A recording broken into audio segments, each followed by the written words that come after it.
The government is trying to avoid a shutdown, and they need to raise the debt ceiling here to do so. And it's looking unlikely that we're going to see any updates until at least Monday when we see a vote there. But what does it exactly mean to raise the debt ceiling? Well, here in this week's Yahoo U, Brian Cheung breaking it down. Brian? Well, that class is in session, and Treasury Secretary Janet Yellen has warned of economic catastrophe if Congress doesn't raise the debt ceiling. Now, it sounds a bit dramatic, but it really is that serious for reasons that I'll explain. And that's because this all concerns the government's ability to pay its bills. And if you can't pay the bills, well, that's not good. And that's where we begin here with our lesson today. And it's important to remember that the government's bills aren't quite the same as our bills, right? So they issue bonds. So, for example, a person might buy a 10-year treasury with a value of, let's call it $1,000. Now, this is really a loan to the government, right? A lot of people will be familiar with this idea. And in turn, the government promises to pay you interest. So let's say it's about 1.6% annually, not that much, but you have to get something for essentially giving the government a loan. Now, in the aggregate, right, multiply this by trillions of people, trillions of bondholders, it's all this money that supports government spending, right? This is how the United States raises money to finance defense spending or infrastructure or Social Security. Now, the debt ceiling is a mechanism that our government has used to put a cap on the amount of aggregate debt that's out there, hence a ceiling, right? And the idea behind a statutory limit is to effectively put a cap on government spending, right? But don't get it twisted, because this isn't a budget. This is important here. The actual mechanism of a debt ceiling is to freeze the United States Treasury, which issues those bonds, from issuing new bonds, because, again, the debt has now surpassed the ceiling. And that's one major problem with the debt ceiling, which is something that Congress debates and legislates into law. It doesn't actually stop government spending, right? It doesn't stop the ability of the government to pass more defense spending or a coronavirus relief bill, for example. And that's because any legislation that already previously authorized spending still needs to be paid for. But if the debt ceiling is back in place and we're past the debt ceiling, ultimately the Treasury can't raise more money to ultimately pay for the things that may have already been authorized to be spending.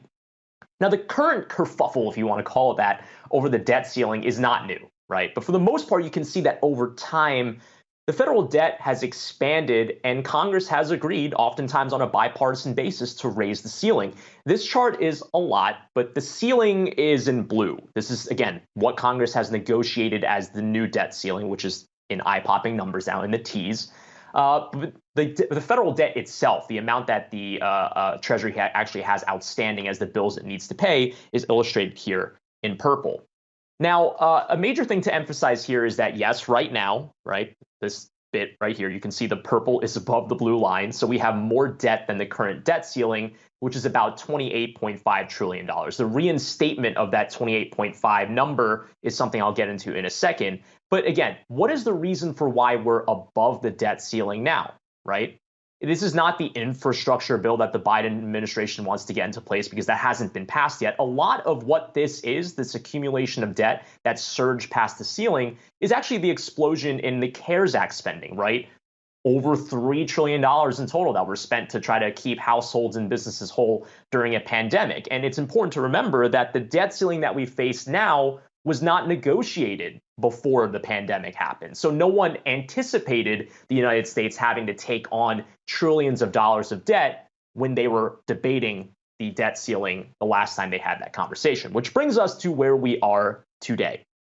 So if you rewind to August 2019, again, that was really the last time that Congress had had a robust discussion over where to put the debt ceiling. There was a bipartisan budget act. As part of that, they suspended the limit through July 31st, 2021. They said, let's just punt it. We'll have no limit through the end of the next 2 years. You fast forward, we went through an entire pandemic, are still in one.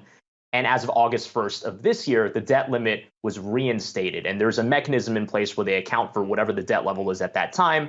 $28.5 trillion is the estimate. We are still blowing through that because we're trying to cover bills that, again, were appropriated and budgeted out for spending before the debt limit was put back in place.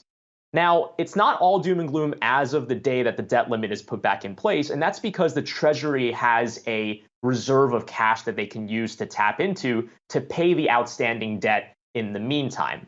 Now, the problem is that at some point that reserve is going to get blown through, and the Treasury expectation is that they'll run out of cash sometime in October or November. So not necessarily good. Now, if that does happen, what does that mean? That could mean possibly defaulting on all of that debt. Now, imagine what would happen if that were the case as I kind of wrap up my slides here. If the government couldn't pay its bills, if there were outstanding holders of U.S. Treasuries that couldn't get their money back, that might affect the creditworthiness of the United States. You might have ratings agencies that downgrade the United States. And then also keep in mind, the U.S. Treasury market is supposed to be the most liquid market in the world. It's an index and a benchmark for risk rates.